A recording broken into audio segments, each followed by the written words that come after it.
몇 해 전, 나는 한적한 시골 마을로 이사를 가게 되었다. 서울의 복잡한 도시 생활에 지친 나에게 시골의 평화로움은 큰 위안이 되었고, 새로 이사한 집은 내가 평생 꿈꿔왔던 작은 정원이 있는 아담한 주택이었다. 이사한 지 얼마 되지 않아 나는 마을 여기저기를 탐방하곤 했는데, 특히나 마을 외곽의 작은 산책로를 좋아했다. 그곳은 울창한 숲으로 둘러싸여 있었고, 인기척이 거의 없어 나만의 시간을 보낼 수 있는 완벽한 장소였다. 그 산책로의 말미에는 낡고 버려진 별장이 하나 있었다.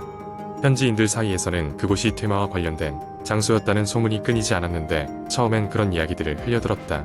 그러나 시간이 지나면서 별장의 기묘함은 내 호기심을 자극하기 시작했다. 어느 날 오후 나 홀로 그 별장을 탐험해 보기로 마음먹고 문을 열었다. 안으로 들어가자마자 나는 싸늘한 기운을 느꼈다. 오래된 집 특유의 쿰쿰한 냄새가 코를 찔렀고 먼지가 수북이 쌓인 가구들이 흐릿하게 보였다. 그때 갑자기 바람에 문이 쾅 닫히며 무언가 움직이는 소리가 들렸다. 놀란 마음을 가라앉히고 둘러보니 거실 구석에는 흑백 사진 한 장이 놓여 있었다. 호기심에 사진을 들여다보니 오래된 가족 사진 같은데 한 명의 얼굴이 이상하게 흐릿했다. 더 이상한 것은 사진 속 인물 중 하나가 나와 꼭 닮았다는 것이었다. 서늘해진 기분을 뒤로하고 별장을 나서려는데 누군가 내 이름을 부르는 목소리가 들렸다. 그것은 분명히 내 이름을 부르는 소리였다. 긴장한 채 뒤를 돌아보았지만 아무도 없었다. 괜한 기분 탓이라고 애써 생각하며 집으로 돌아왔다. 그날 밤 잠이 들기 전 창밖에서 무언가 이상한 소리가 들리기 시작했다. 귓가에 바람을 타고 들려오는 속삭임에 갑자기 소름이 끼쳤다. 소리가 나는 쪽을 바라보니 산책로 쪽에서 희미한 불빛 하나가 야릇하게 꺼졌다 켜졌다 하고 있었다. 불빛을 따라가 보니 그것은 바로 그 별장이 있는 방향이었다. 겁이 났지만 무언가에 이끌리듯 밖으로 나간 나는 밤에 짙은 어둠 속으로 발걸음을 옮겼다. 별장에 도착했을 때 전과는 달리 문이 반쯤 열려 있었다. 안에 들어가니 날카로운 바람이 누군가 내 귀에다 대고 속삭이는 듯한 소리가 들렸다. 그 속삭임 속의 목소리는 낯설지 않았다. 그것은 다름 아닌 내가 자라면서 익숙해졌던 나의 목소리였다. 돌아가지마 의라는 단어들이 반복되었고 그 속삭임은 나를 점점 더 깊은 공포 속으로 밀어넣었다. 갑자기 방 안의 모든 것이 회오리처럼 돌아가기 시작했고 목소리는 점점 더 커져갔다. 나는 두려움에 무작정 밖으로 뛰쳐나왔고 수미터까지 차오를 때까지 달렸다. 집에 돌아온 나는 밤새도록 잠을 이룰 수 없었고 그날 이후로도 나를 부르는 목소리는 끊임없이 머릿속에 남아있었다. 멀리 이사를 갈 때까지 그곳에서의 경험은 나를 따라다녔다. 별장의 이야기는 나에게 있어 남은 생의 가장 깊은 공포로 자리 잡았고 시간이 흘러도 잊혀지지 않는 악몽이 되었다. 마을 주민들에 따르면 그 별장은 내가 떠난 후로도 여전히 주인을 찾는다고 한다. 그곳을 지나가는 사람들이 나와 닮은 얼굴을 보았다는 소식을 들을 때마다 아직도 그 속삭임이 귓가에 들리는 듯하다. 이것이 바로 그 별장의 이야기다. 당신이 그 마을에 간다면 절대 그 별장에 발을 들여놓지 말라. 그곳은 아직도 이야기를 찾아 헤매고 있을지도 모른다. 두 번째 이야기. 어느 추운 겨울 나는 강원도 깊은 산속에 위치한 작은 산장을 빌려 며칠간 머물기로 했다. 일주일간의 긴 휴가를 얻은 나는 자연 속에서 아무 방해 없이 머무르며 그동안 쌓인 스트레스를 풀고 싶었다. 산장은 가족이 여름마다 운영하는 곳으로 겨울철에는 거의 사람이 없다. 그래서인지 예약도 간단했다. 나는 짐을 챙겨 차를 몰고 산장을 향했다. 점점 깊어지는 산길을 따라가자 주변에는 점점 눈이 쌓여갔고 주위는 더 적막했다. 드디어 산장에 도착해서야 설렘이 느껴졌다. 흔한 오두막형 산장이었지만 편안한 분위기를 풍겼다. 산장 안엔 기본적인 가구와 벽난로가 있었다. 벽난로에 불을 붙이고 난 후 나는 방을 둘러보았다. 시간이 걸린 점심을 먹고 난 후 산책을 하기로 했다. 들려오는 건 바람 소리와 머리 위로 스치는 나뭇가지 소리뿐이었다. 하지만 그런 적막함이 오히려 마음을 편안하게 만들어 주었다. 산장에서 이틀째 저녁 나는 벽난로 앞에서 책을 읽고 있었다. 갑자기 산장 밖에서 이상한 소리가 들려왔다. 마치 사람의 발걸음 소리 같았다. 너무 늦은 시간이라 근처에 사람이 있을 리가 없었는데 말이다. 소리가 점점 가까워지더니 산장 앞에서 멈췄다. 심장이 요동쳤지만 용기를 내서 문을 열어봐야겠다고 생각했다. 문을 열자 아무것도 없었다. 흰 눈밭에 발자국 하나 남지 않은 채 완벽한 설경이 펼쳐져 있을 뿐이었다. 이틀째 밤을 그렇게 보내고 조금 신경이 쓰였지만 그냥 동물일 것이라면 넘기기로 했다. 다음 날은 눈이 많이 내렸다. 덕분에 산장 안에서 하루를 보내게 되었는데 그날 밤 다시 그 발자국 소리가 들려왔다. 이번에는 문 앞에 그치지 않고 산장 가까이 다가와 벽을 따라 걷는 느낌이었다. 이제는 확신할 수 있었다. 무엇인가가 산장을 빙 돌아다니고 있었다. 나는 두려움 속에서 벽난로에 불을 더 살렸다. 그때였다.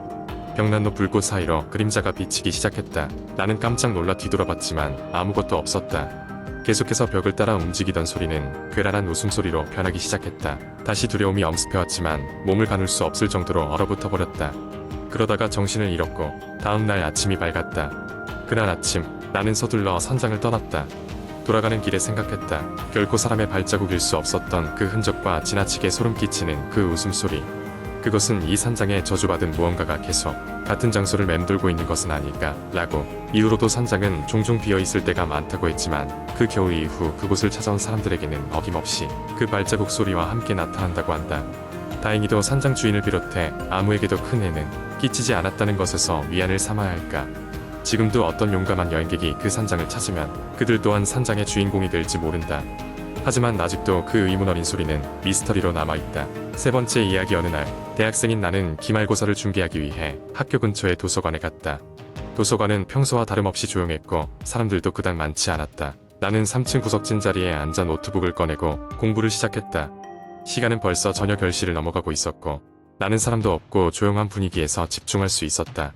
한참을 공부하다 보니 시간이 훌쩍 지나가 자정을 넘기고 있었다. 피로감을 느낀 나는 잠시 휴식을 취하기로 결정하고 테이블에 엎드려 잠시 눈을 감았다. 잠에 빠져들려던 그때 어디선가 낮은 울음소리가 들려왔다. 에코가 많은 도서관에서 누가 울고 있지? 라는 생각이 들었지만 졸린 나머지 깊이 신경 쓰지 않았다. 하지만 몇 분이 지나도록 계속 울음소리가 들려왔고 나는 피곤한 눈을 비비며 고개를 들었다. 주변을 둘러보았지만 이미 늦은 시간이라 그런지 사람은 나밖에 없었다. 도서관 관리자도 퇴근하고 없는 시간이었기 때문이었다. 아마 옆 건물에서 나는 소리인가 보다 라고 생각하며 다시 좀 더 잠을 청하려 했지만 그 울음소리는 계속됐다. 호기심에 사로잡힌 나는 노트북을 덮고 소리가 나는 방향으로 가보았다. 3층 구석에서 나는 소리는 분명 4층 계단 쪽에서 들려오는 것 같았다. 계단을 천천히 올라 통로에 발을 들이밀었을 때 소리가 갑자기 멈췄다. 소름이 돋았다. 주위를 둘러보니 불이 꺼진 긴 복도 끝에 무언가 섰는 듯한 검은 그림자가 보였다. 불안한 마음을 억누르고 복도를 걸어보았지만 그 그림자는 점점 더 멀어질 뿐 좀처럼 가까워지지 않았다. 걸음을 멈추고 다시 잘 살펴보려 하니 그림자는 사라지고 없었다. 이상한 느낌이 들기 시작했다. 뭔가 잘못되었다고 생각한 나는 황급히 3층으로 돌아와 가방을 챙기려 하였다. 그런데 그 순간 내 가방이 아까 두었던 자리에서 사라져버렸다. 당황하여 여기저기 찾았지만 온데간데 없었다. 누군가 훔쳐간 걸까 생각하며 도서관 구석구석을 다시 탐색했으나 가방을 찾을 수 없었다. 더욱 이상한 것은 점점 불이 꺼져가는 것 같다는 느낌이었다. 출구 쪽으로 걸어가 보았지만 모든 문이 굳게 닫혀 있었다. 문을 두드려 보았으나 응답은 없고 나는 억지로 문을 열려 하려 했으나 무언가 보이지 않는 힘에 밀려 괴상하게 쿵쿵거릴 뿐이었다. 점차 공포가 엄습하기 시작했고 심장이 점점 귀 가까이에서 뛰는 소리가 감돌았다. 순간 불현듯 목 뒤에서 차가운 바람이 느껴졌다. 급히 몸을 돌렸지만 그곳에는 아무도 없었다. 그 찰나 복도 저 끝에서 다시 울음소리가 들려왔다. 이번에는 아까보다 더욱 가까운 곳이었다. 등골이 오싹해진 나는 기어코 그 소리가 나는 곳으로 발걸음을 옮기기 시작했다. 다시 복도를 따라 걸어가자 발걸음 소리가 메아리처럼 뒤따라왔다. 울음소리는 점점 더 가까워지다가 마침내 나는 그곳에서 멈추어야 했다. 바로 앞 복도 끝 모퉁이에 누군가 웅크리고 있었다. 가까이 다가가자 그것이 작은 어린 아이의 모습임을 깨달았다. 아이는 팔짱을 낀 채 땅을 바라보고 있었다. 괜찮니? 말하며 아이에게 다가갔지만 아이는 고개조차 들지 않았다. 반복해서 말을 걸었으나 아이는 대답이 없었다.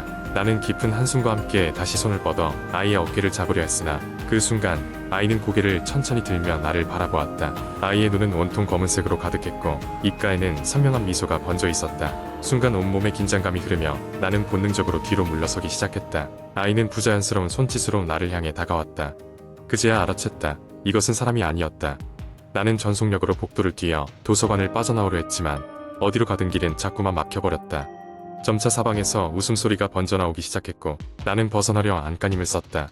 결국 무언가 강한 힘에 끌려 바닥에 넘어졌고 그 순간 정신을 잃게 되었다. 눈을 떠보았을 때는 도서관의 모든 불이 켜져 있고 아침 햇살이 창가를 통해 들어오고 있었다. 머리가 무거운 가운데 도서관 관리자가 다가와 괜찮은지 물었지만 나는 황망하게 웃을 뿐이었다. 가방은 책상 위에 그대로 있었고 어젯밤의 일은 마치 꿈을 꾼 듯한 기분이었다. 하지만 문득 내 손에 검은색 작은 구슬이 쥐어져 있는 것을 발견했을 때 그것이 단순한 꿈이 아니었음을 알 수 있었다. 무언가 부자연스러운 이 도서관에서 나는 다시 공부할 엄두조차 내지 못할 것 같았다.